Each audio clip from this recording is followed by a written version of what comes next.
Welcome back to another travelogue. আজকে আবার একটা ভ্রমণ বৃত্তান্ত নিয়ে এসেছি। গল্প করতে করতে শেয়ার করব। পৌঁছে যাব পুরুলিয়াতে, আর থাকবো কোথায় এবং কিভাবে যাব সব কিছুর ইন ডিটেল ভিডিও এইটা। তাই এখন বাজে ভোর 6:30, সবেমাত্র বেরিয়েছি বাড়ির থেকে। সামনে বাস আসছে, বাসে উঠবো। তার কারণ হচ্ছে আজকে চললাম পুরুলিয়া ট্যুর ফর 2 days। তো চলো, ওখানে নাইট স্টে আছে। কেমন কিভাবে যাব কি না পুরো ব্লগটা শেয়ার করব, সাথে থেকো, পাশে থেকো। আমি যাচ্ছি পশ্চিম বর্ধমানের লোকেশন থেকে, আর আমার বাড়ির থেকে আসানসোল স্টেশন হচ্ছে ওই মেরিকেটে 30 মিনিট। তার জন্য বেরিয়েই একটা বাস নিয়ে নিলাম, তারপর সোজা চলে গেলাম আসানসোলে। আর এই যে আমাদের ভ্রাতৃত্বের শহর, city of Brotherhood Asansol. Asansol স্টেশনে পৌঁছেই সোজা দেখা হয়ে গেল যাদের সাথে যাচ্ছি তাদের সাথে। পৌঁছে গেছি আসানসোল স্টেশনে। তো এবার এখান থেকে আমাদের আছে টাটা এক্সপ্রেস ধরবো, তারপর ওখান থেকে পুরুলিয়া যাব। ঘড়ির কাঁটায় বাজে সকাল 9টা, আর উঠে পড়েছি টাটা এক্সপ্রেসে। অলরেডি প্ল্যাটফর্মে এসে দাঁড়িয়েছিল ট্রেনটা, আর ট্রেনটা কিন্তু 2 নম্বর প্ল্যাটফর্ম থেকে, অর্থাৎ যেখান থেকে আমাদের ওভারব্রিজ ক্রস করতে হচ্ছে না, আসানসোল স্টেশনের টিকিট স্টেশনের ঠিক পাশেই ট্রেনটা ওখানে দাঁড়িয়েছিল। আমরা উঠে গেলাম, আর এই ফুল কম্পার্টমেন্টের বুকিং ছিল। ভীষণ এক্সাইটেড লাগছিল এবং ভীষণ ভালো লাগছিল, কারণ আমরা যাচ্ছি রাঙামাটির দেশে এবং মানভূমির দেশে পুরুলিয়াতে। টাটা এক্সপ্রেস ছাড়ে আসানসোল স্টেশন থেকে 9টার সময়, সকাল 9টায়। আর এটা ভীষণ তাড়াতাড়ি পৌঁছায়। কথা বলতে বলতে তোমাদেরকে আসানসোলের 2 নম্বর প্ল্যাটফর্মটা একটু ঘুরিয়ে দেখালাম। এইদিকে চলে এসেছে আমাদের টিফিন।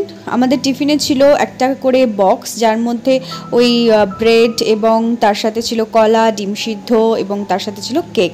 আর এদিকে দেখো সমস্ত কম্পার্টমেন্টে কিন্তু স্টুডেন্টসরা বসে পড়েছে। এটা আমার কলেজের এক্সকারশন। তো অ্যাজ আ অ্যাসিস্ট্যান্ট প্রফেসর আমরা যাচ্ছি এখন পুরুলিয়া ঘুরতে আমাদের স্টুডেন্টসদের সাথে। ঘড়ির কাঁটায় বেজে গেছে ঠিক সকাল 9টা, আর এদিকে আমরা চলেছি পুরুলিয়ার উদ্দেশ্যে। এক এক করে স্টেশন পেরিয়ে যাচ্ছে, আর ধীরে ধীরে যেন সময়ের সাথে সাথে আমাদের বাইরের যে চিত্র সেটাও যেন বদলে যাচ্ছে। ধীরে ধীরে পাথুরে মাটি দেখতে শুরু করেছি, এবং তার সঙ্গে আমরা সুন্দর একটা দৃশ্য দেখতে দেখতে পৌঁছে গেলাম এই স্টেশনটা। এই স্টেশনটা না ভীষণ সুন্দর জায়গাটা ছিল। বেজে গেছে সকাল 9:42, আর আমাদের নামার কথা ছিল ট্রেন থেকে ওই সকাল 10:30 নাগাদ। তো চলো, এইভাবেই একে একে আমরা ট্রেন পেরোতে পেরোতে যাব।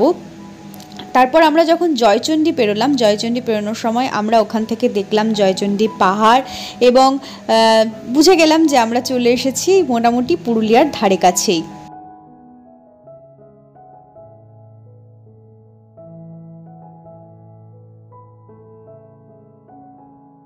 এক এক করে স্টেশনগুলো পেরোচ্ছিল, এবং স্টেশনের সাথে সাথে কিন্তু ভূপ্রকৃতি এবং তার সঙ্গে জলবায়ুটাও কিন্তু পরিবর্তন হচ্ছিল। আমরা যদিও গেছিলাম ফেব্রুয়ারির মিডল উইকে, কিন্তু তার সত্ত্বেও ভীষণ ভীষণ ওখানে গরম ছিল, আর পাথুরে মাটি এবং তার সঙ্গে লাল মাটি দেখা যাচ্ছিল। বেজে গেছে প্রায় সকাল 10:15, এবং অলরেডি আমরা পুরুলিয়া ঢোকার মুহূর্তে পৌঁছে গেছি। এবং এখানকার প্রত্যেকটা প্ল্যাটফর্মই ভীষণ সুন্দর করে সাজানো প্ল্যাটফর্ম। আমরা ট্রেন থেকেই জয়চণ্ডী পাহাড় দেখলাম, এবং আমাদের ফেরার পথে একটা প্ল্যান ছিল জয়চণ্ডী ট্রেকিং করে আসার। সেটা কতদূর কী হয় আমি নেক্সট ব্লগগুলোতে পরপর নিশ্চয়ই শেয়ার করব।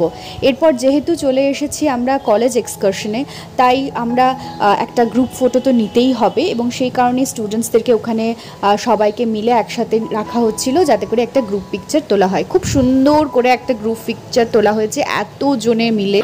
এখন বাজে 10:30, আমরা পৌঁছে গেছি পুরুলিয়া স্টেশনে। এখান থেকে আমাদের গাড়ি আছে, তো যাবো রিসর্টে। আর দেখো পুরুলিয়া স্টেশনটাও কিন্তু ভীষণ ভালো। যদি কেউ কলকাতার থেকে পুরুলিয়া আসতে চাও তাহলে অসংখ্য ট্রেন আছে। রূপসী বাংলাটা বেশ ভালো, যেটাতে আমরা ব্যাক করব, সেটাও আমি আশা করি শেয়ার করতে পারবো, এবং বাইরে থেকে দেখিয়ে দিচ্ছি পুরুলিয়া স্টেশনের বাইরেটা। আর বুঝতেই পারছো কি প্রচণ্ড পরিমাণে সূর্যের তাপ, আর এখানে রোল কল করা হচ্ছে, এবং তার সাথে সাথে আমাদের যে অভিযানের জন্য যে গাড়িগুলো নেওয়া হয়েছিল, বেশ কয়েকটা স্করপিও গাড়ি, সেই এক একটা কার 1, 2, 3 এরকম নাম দেওয়া হয়েছে, এবং প্রত্যেকটা কারে 6 জন করে স্টুডেন্টস এবং তার সাথে বেশ কিছু ফ্যাকাল্টি মেম্বার্সদেরকেও রাখা হয়েছে, যাতে করে আমরা সেই গাড়িগুলোতেই আমাদের সমস্ত সফরটাকে কমপ্লিট করতে পারি। এবং এখান থেকে আমরা সোজা চলে যাব এখন এই গাড়ি করেই আমাদের নেক্সট ডেস্টিনেশন, যেটা হচ্ছে আমাদের হোমস্টেতে।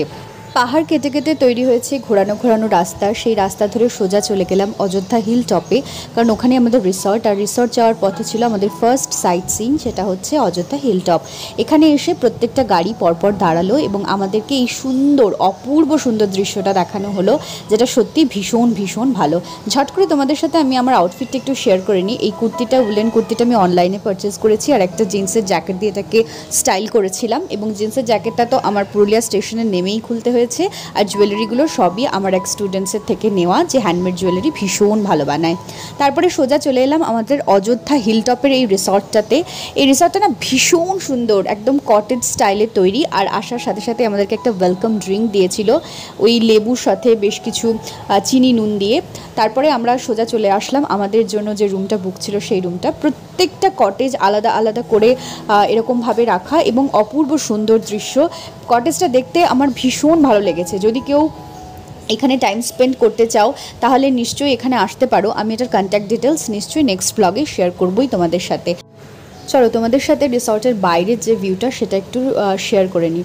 এটা হচ্ছে দুপুরবেলার একটা ভিউ। আমরা স্নান ধান করে এরপরে সাইট সিংয়ে বেরোবো, তো সেটার ব্লগ আশা করি নেক্সট ব্লগে আমি শেয়ার করব, সেটার ইন ডিটেল। আর আজকে আমি এই ব্লগে শেয়ার করছি আমাদের এই কটেজের যে সমস্ত ভিউটা আছে সেটাই। আর সন্ধেবেলাতে, রাত্রেবেলাতে ভিউটা ছিল ঠিক এরকম। এরপর আমাদের রুমের একটা ছোট্ট করে রুম টর দিয়ে নিই। ঢুকেই বাঁদিকে ছিল একটা সিঙ্গেল খাট, যেটা এক্সট্রা আমরা বলেছিলাম, এবং এই খাটটার পাশে ছিল একটা সেন্টার টেবিল, আর তার সাথে ছিল একটা বড় বেড, যার পাশে ছিল এই সাইড টেবিলটা, এবং তার সাথে ছিল এই সুন্দর mirror with storage. You can keep your makeup products in this storage. আর ভীষণ সুন্দরভাবে সেজে গুজে ভিডিও করার জন্য মিররটা ভীষণই ভালো। তার সাথে এসি ছিল, তার জন্য গরমে এখানে থাকতে একদমই প্রবলেম হবে না।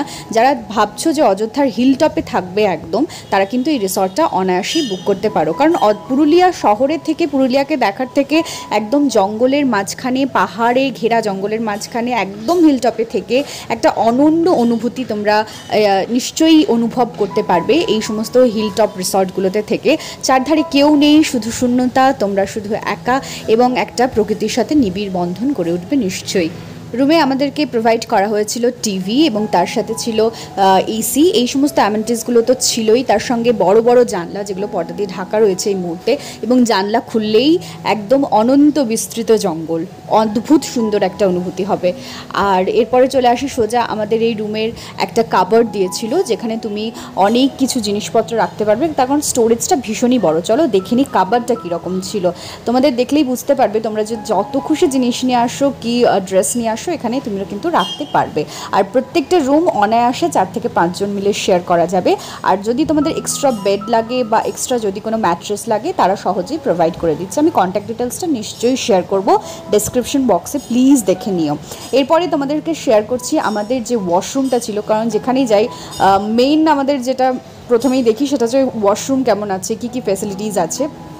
ওয়াশরুমটাও ভীষণ ক্লিয়ার, ভীষণ ক্লিন ছিল, এবং সবথেকে বড় কথা হচ্ছে তারা শুধু ওয়াশরুম না, তার সাথে সাথে হ্যান্ড ওয়াশ এবং আরও অনেক কিছু জিনিসপত্র ইউজ দিচ্ছিল।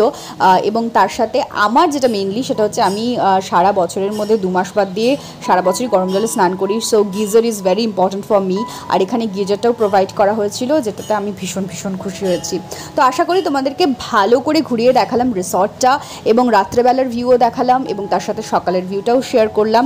তোমরা যদি এখানে এসে এখানে স্পেন্ড করতে চাও, স্পেশালি ফেব্রুয়ারি মাসে আমরা ভোরবেলাতে না ভীষণ সুন্দর কুয়াশা পেয়েছিলাম, আর সকালবেলা উঠে দরজা খুলে এত সুন্দর ভিউ। আর এই রিসর্টটা ছিল কিন্তু আমাদের কাছে সোনায় সোহাগা। তো আজকে এই ব্লগটা এখানেই শেষ করছি। নেক্সট ব্লগ আসছে সাইট সিন নিয়ে, সাথে থেকো।